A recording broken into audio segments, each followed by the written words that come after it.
Hello everyone and welcome to my second episode. If you haven't done so yet, please subscribe.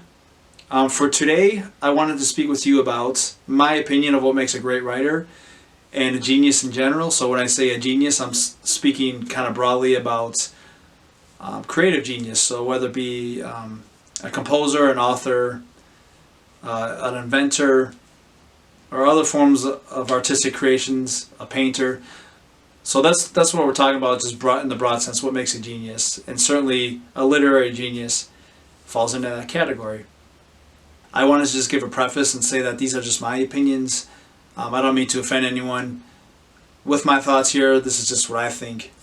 I know we're going to have a wide range of opinions, and I think that's what makes it interesting, and that's the purpose of this episode and this channel in general, is to have these conversations, hopefully in a healthy and respectful way. So I just want you to know that these are my opinions and it's okay to have differences of opinions.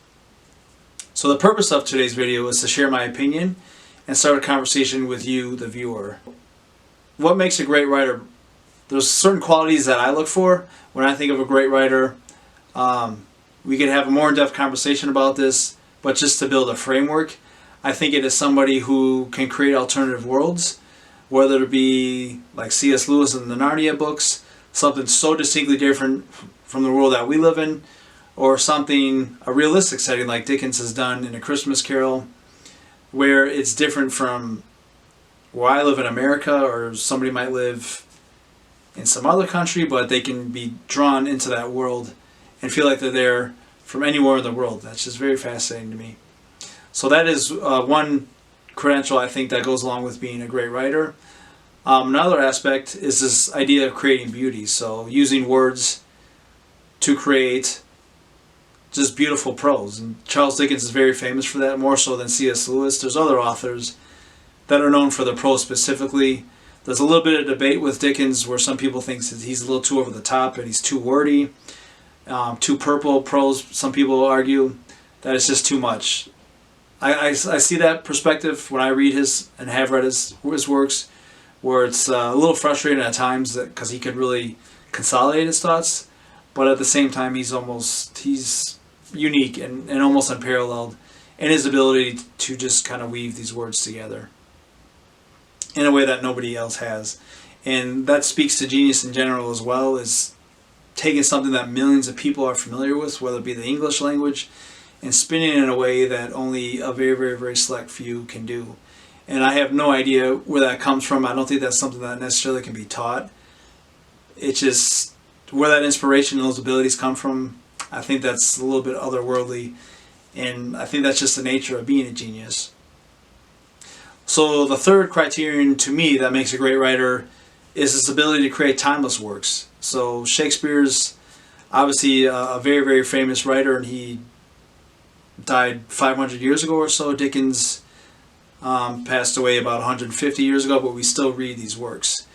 I'm sure you've all had the experience of being in a classroom and reading The Call of the Wild, or A Christmas Carol, or the Narnia books, or Tolkien. Books that have stood the test of time for decades, if not centuries. There's a reason why they are timeless. It's because they're so good, and the themes in them, the beauty of them, is so universal that anybody from any time period, any part of the world really can relate to them.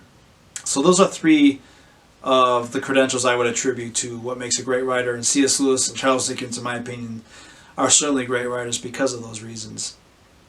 So if we step out of this box a little bit and look more broadly at what makes a genius, I wanted to talk a little bit about Robert Schumann, because he to me is the archetype of what makes a genius. When I was young, I thought a genius was kind of this madman that nobody understood, and it was a little bit strange and peculiar, and people feared a little bit just because they were so different.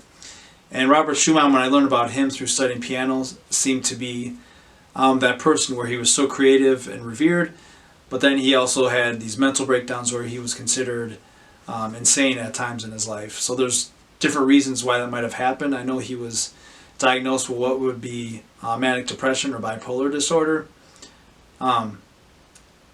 But that seems to be like a universal trait that these great thinkers and geniuses struggle a lot internally, and they're able to produce these works maybe because of that. So that's the question I want you to think about as well. Is that a necessary prerequisite to being great or a genius at something? Do you have to suffer? So that brings to mind a quote, one of two quotes that I want to share today. The first is from a novel I wrote called Mon the Green Monk. In the introductory chapter, I wrote, "Is it better to be revered but tormented, or footloose but forgotten?" So if you want to be great and a genius and a great writer, is that something you have to accept? So do you have to be tormented but great, or is the alternative to be forgotten but worry-free? And you really have a choice. So is destiny something that will let you choose? The second quote, just speaking of genius in general, what makes a genius, is from the second book I wrote called The Neurosis of George Fairbanks. So towards the end, there's a conversation actually between a police officer and an inmate, where the inmate says, "Do you know what the difference is between an idiot and a genius? One is self-assured no matter the evidence. He is unaffected by praise or criticism, equally indifferent to both. He is uninfluenced by trends, immortal in his convictions, resigned to the times, and content nonetheless, for he is wise enough to know there is no love worthy of his sacrifice. His is a path gilded with envy, for no force in heaven or earth can cause him worry." I am referring to the idiot, of course. But what is genius anyway but the ability to see what is not yet there? So that's just food for thought. Again, my opinions this time in the literary sense that I've written. So in closing today, ladies and gentlemen, I would like for you to please engage in this dialogue. So if you could put your thoughts and comments in the comments section to what you believe. So how would you define a genius?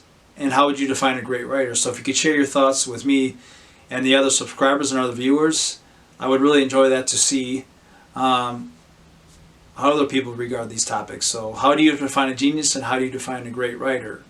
So please leave your comments in the comments section, and please subscribe again if you have not. And I look forward to seeing you next episode. Thank you again for tuning in today.